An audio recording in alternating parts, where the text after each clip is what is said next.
અત્યારે અમે ધાનેરાના આનાપુરગઢ ગામમાં પહોંચ્યા છીએ। આનાપુરગઢ ગામમાં જવાનો જે મુખ્ય રોડ છે, મુખ્ય રસ્તો છે, ડામર રસ્તો પાણીમાં ગરકાવ થઈ ગયો છે। ગામમાં જવાનો એક તરફનો રસ્તો છે, જ્યાં નજર કરો ત્યાં પાણી જ પાણી જોવા મળી રહ્યું છે। વહેલી સવારે જે વરસાદ આવ્યો હતો તે વરસાદને લઈને ધાનેરાથી આનાપુરગઢનો જે સંપર્ક કપાયો હતો, મુખ્ય રસ્તો પણ બંધ થઈ ગયો હતો। પરંતુ મુખ્ય રસ્તો ચાલુ થયો છે, પરંતુ ગામમાં જવાનો જે રસ્તો છે તે બંધ થઈ ગયો છે। ગામની અંદર કેડસમાં પાણી પડ્યા છે। ગામની અંદર કોઈ બાઇક નથી જઈ શકતું, કોઈ ગાડી નથી જઈ શકતી। અત્યારે અમારી ગાડી પણ આ ગામની અંદર રસ્તામાં જઈ નથી શકતી, કારણ કે અહીંયા 4 થી 5 ફૂટ અહીંયા પાણી પડ્યા છે અને પાણીના લીધે ગામ લોકોના હાલ બેહાલ છે। આપણી સાથે સ્થાનિક છે, વાત કરીશું તેમના જોડે। ક્યારે આ પાણી આવ્યું હતું, કેટલા વાગે આવ્યું હતું, અત્યારે ગામમાં કેટલું પાણી છે? સવારમાં 2 વાગ્યા પછી પાણી આવ્યું હતું, એટલે ગામમાં જબરજસ્ત પાણીનો ભરાવ અને બધા પશુઓ લઈ અને શાળાની અંદર બધા ગામમાં જવા માટે કોઈ રસ્તો નહોતો અને ગામજનો બધા પરેશાનમાં મુકાઈ અને બધું પાણી જળબંબાકાર છે। હાલ ગામમાં હાલત કેવી છે? કેટલા વિસ્તારમાં હાલમાં કેડ હમું પાણી છે અને ગામમાં જવા માટે પૂરા મુશ્કેલીમાં છે। ખેતરોમાં પાણી ભરાયું તો પશુઓ ક્યાં ગયા? પશુ બધા શાળામાં લાવ્યા। સ્કૂલ છે અમારી પ્રાથમિક શાળા અને પ્રાઇવેટ શાળામાં લાવી અને પટેલો પશુપાલનો બોધ્યા। કોઈ લોકોને શાળામાં લવાયા છે? ત્યાંથી શાળામાં આવ્યા છે, આજુબાજુના પટેલો બધા શાળામાં આવ્યા, કેમ કે એના ઘર અને ખેતરમાં પાણીનો જળબંબાકાર હોવાથી બધા શાળામાં લાવ્યા।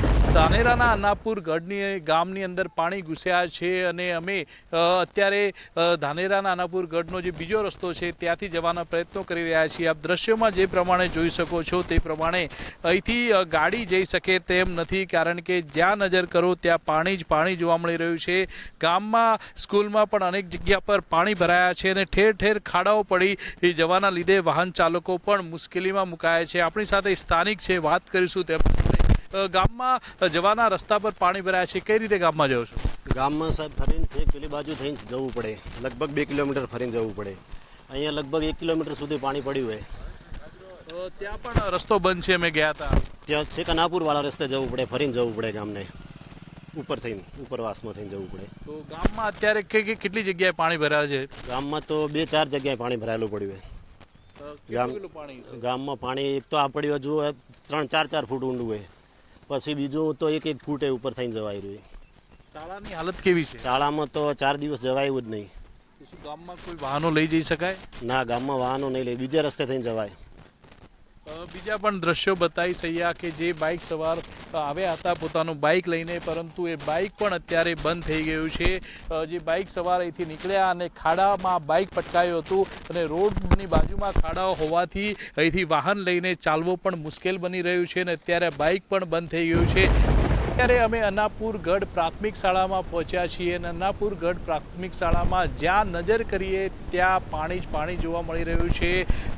3 ફૂટ જેટલા પાણી અત્યારે પણ ભરાયેલા જોવા મળી રહ્યા છે। વહેલી સવારે જ્યારે વરસાદ વરસ્યો તે સમયે અહીંયા જે પાણી હતા તે શાળાના ઓરડામાં પણ ઘૂસ્યા હતા અને આ શાળાઓની અંદર રજા જાહેર કરી દેવામાં આવી હતી, પરંતુ અત્યારે 7 વાગવાનો સમય થવા આવ્યો છે સાંજનો, છતાં પણ પાણી ઓસર્યા નથી અને પાણી ના ઓસરવાના લીધે આવતીકાલના અભ્યાસ પર પણ અસર પડી શકે છે। અને જ્યાં નજર કરો ત્યાં આ શાળાની અંદર પાણી પડ્યું છે। આ શાળાની અંદર હજુ સુધી વહીવટી તંત્રની એક પણ ટીમ આવી નથી। આપણે ચારે તરફ નજર કરીએ ત્યાં પાણી જ પાણી છે। 3 ફૂટ જેટલા પાણી ભરાઈ જવાના લીધે શાળાના હાલ બેહાલ થયા છે। આજે વિદ્યાર્થીઓનું શિક્ષણ કાર્ય બગડ્યું છે, આવતીકાલે પણ વિદ્યાર્થીઓનું શિક્ષણ કાર્ય બગડે તેવા દ્રશ્યો છે। ન્યૂઝ 18ની ટીમ સૌથી પહેલાં અહીંયા પહોંચી છે, જ્યાં નજર કરીએ ત્યાં પાણી જ પાણી જોવા મળી રહ્યું છે। આમ ધાનેરા તાલુકાના અનેક એવા ગામો છે જે સરહદી ગામો, એ ગામોને હાલ આવા જ જોવા મળી રહ્યા છે। અનેક શાળાઓમાં અત્યારે પણ પાણી ભરાયેલું જોવા મળી રહ્યું છે, તેને લઈને આવતીકાલનું પણ શિક્ષણ કાર્ય બગડી શકે છે। કિશોર તુવર, ન્યૂઝ 18 ગુજરાતી, બનાસકાંઠા।